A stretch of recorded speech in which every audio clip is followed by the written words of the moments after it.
you. Brothers and sisters, you must come out. Come out to your parents. Come out to your friends, if indeed they are your friends.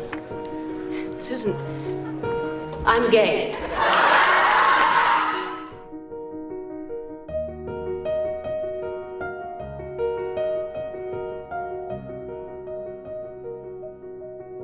I love you very much.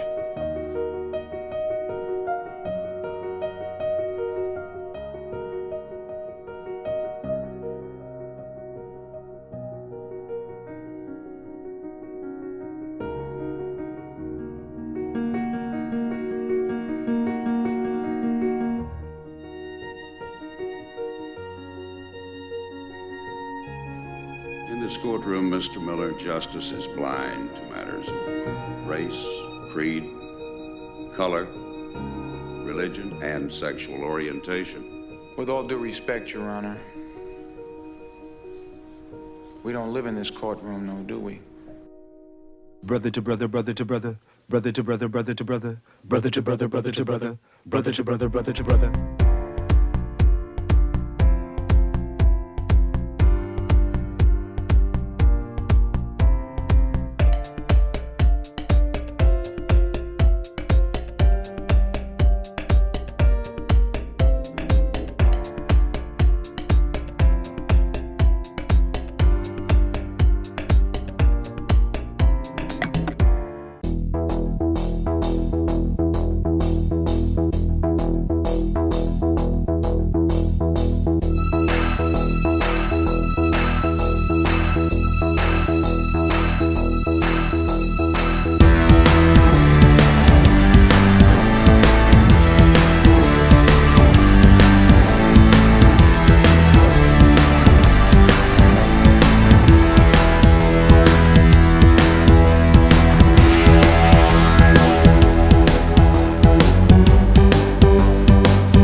Outrun your occupation, Jonah. Hiding from me one place, you will find me in another.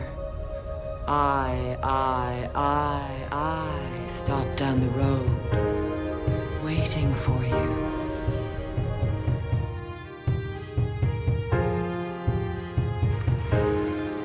Nature has cunning ways of finding our weakest spot.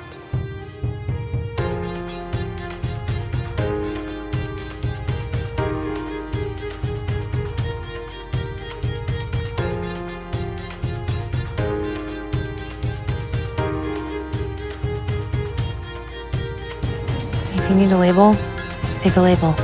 Any label. Bisexual, lesbian, queer, cat. We love all of them as long as you're just being you.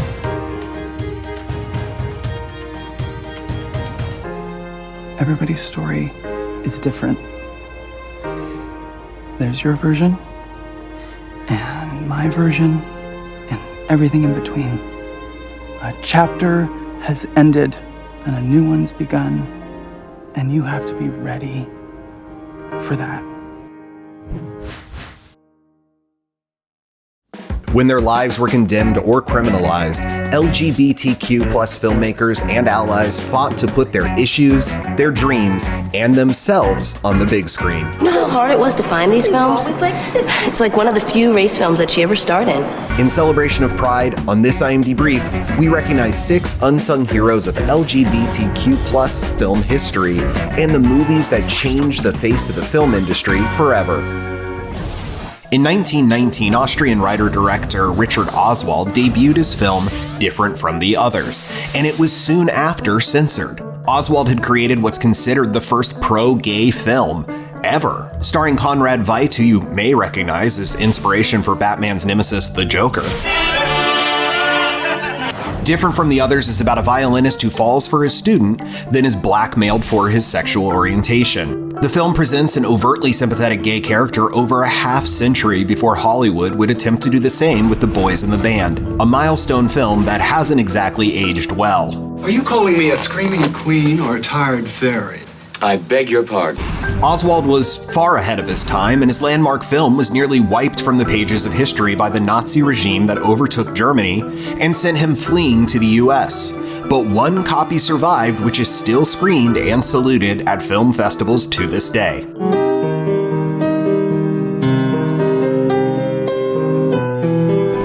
During World War I, Dorothy Arzner got her foot in the door at Paramount Pictures, working her way up from typing scripts to editing to shooting extra bullfighting scenes for Rudolph Valentino's 1922 silent romance, Blood and Sand.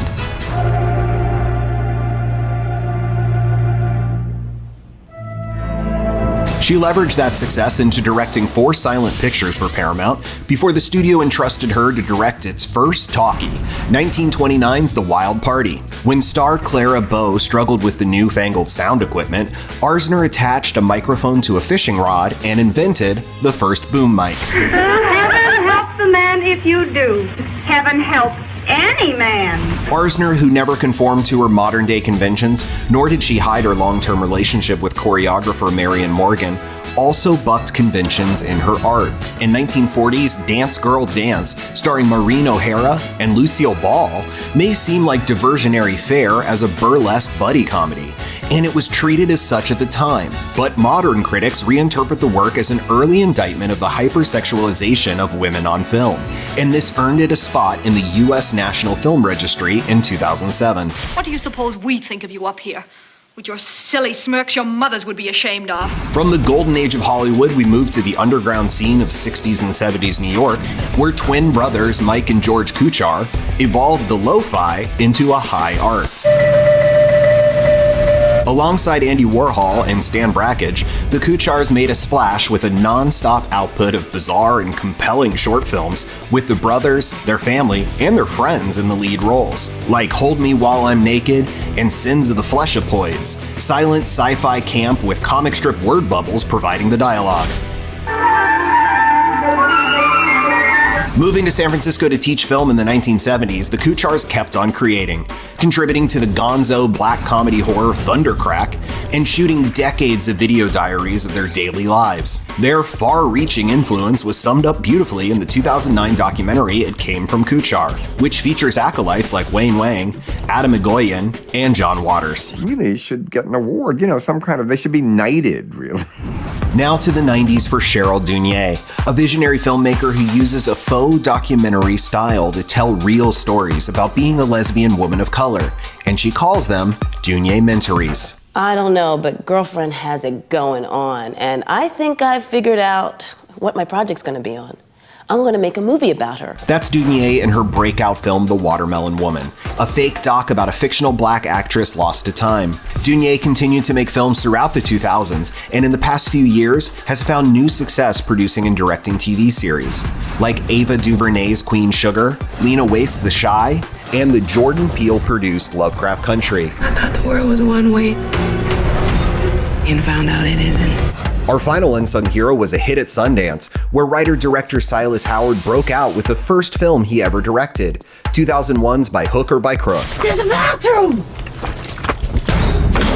The film has been called the seminal work of the new trans movement, and Howard has been creating ever since, becoming the first trans director on Transparent, and helming multiple episodes on Freeform's Everything's Going to Be Okay, and the Peabody Award-winning Apple TV Plus series, Dickinson. How do you want to be remembered? You can add all these pioneering shorts, docs, and films to your watch list, and for more unsung heroes and trending tales, stay glued to imdb.com/imdbrief.